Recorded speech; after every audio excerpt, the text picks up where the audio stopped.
Hey, Live for Wild channel, John here. Just want to give you a recipe that's a game changer. And this video is for Buckrun11, his December challenge. I know I'm pushing it to the last minute. I've been hunting, I've got some venison, and I'm going to show you how to change everybody's mind on venison. You get them naysayers, I don't like venison, it tastes like... this recipe has changed the mind of I don't know how many people, and it's such a simple recipe. It's a game changer. My family loves it. I have friends and family that don't eat venison. They eat venison when I cook it. So I'm cleaning the grill. I'm going to be cooking at dark, so I'm going to cook this for supper tonight. So dang motion light. Anyways, but this is such a simple recipe. It's so simple. I can do it. But anyways, check out Buckrun11's. He does a monthly challenge. Great guy. I've known him forever. You know, one of these days I'm going to get down to his house and visit. So I'm cleaning the grill because we're going to have venison on the grill. That's a game changer. You got to try this recipe. What you're going to need for this recipe is your venison. These are some very nice venison back straps. They're butterflied. Normally a back strap is a loin like that, and then you butterfly it, leave that tendon. Makes it a little bit of bigger piece of meat. Some zesty Italian dressing. You can use store-bought. I use the Good Seasons mix. I've always got vinegar, water, and oil here, and from it, how often I use this, it's more economical. And then a bowl of some sort.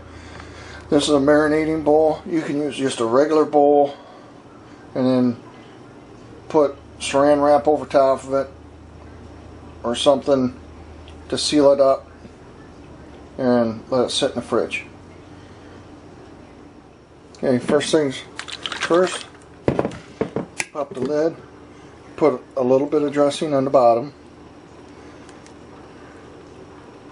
like so, and start laying your venison. I know this will work on elk. I would think it'd work on antelope and mule deer.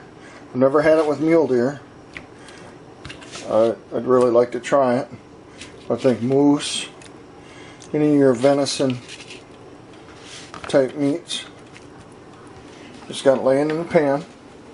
Now if you have it just in a smaller bowl, you can put a couple pieces in, pour the seasoning on top, and put a couple more pieces on top like layer, and just sandwich it in. I use this whole bottle there,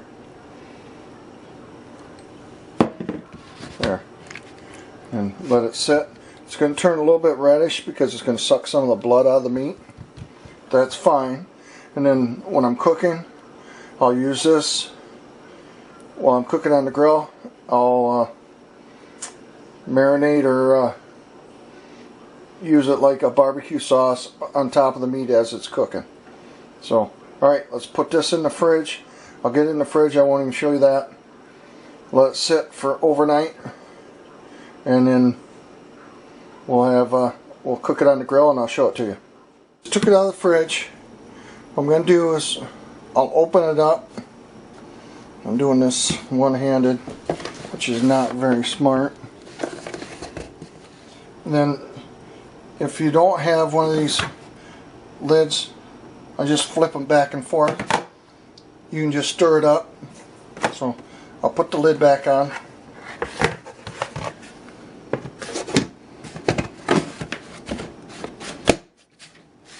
All I do is give it a good flip, and that allows it to mix up, and I'll put it back in the fridge.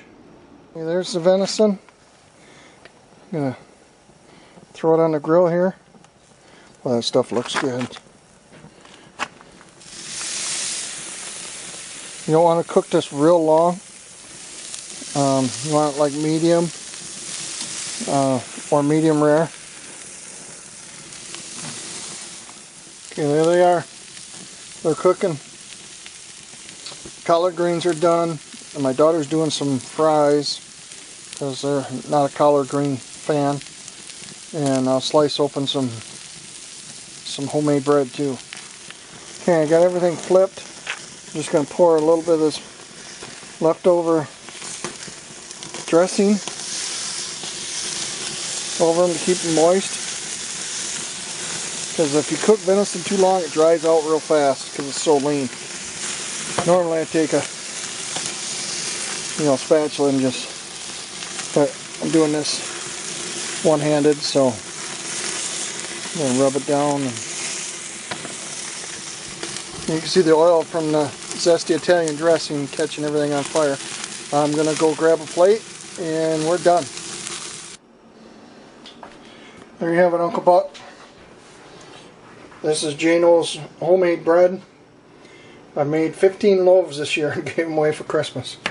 And as you can see, it's already been devoured by the heathens. So I'm going to sit down and have some dinner. There's a great recipe for venison. You can either do venison steaks or back straps with this zesty Italian, and it turns out amazing. That's all that's left. A little bit of collard greens.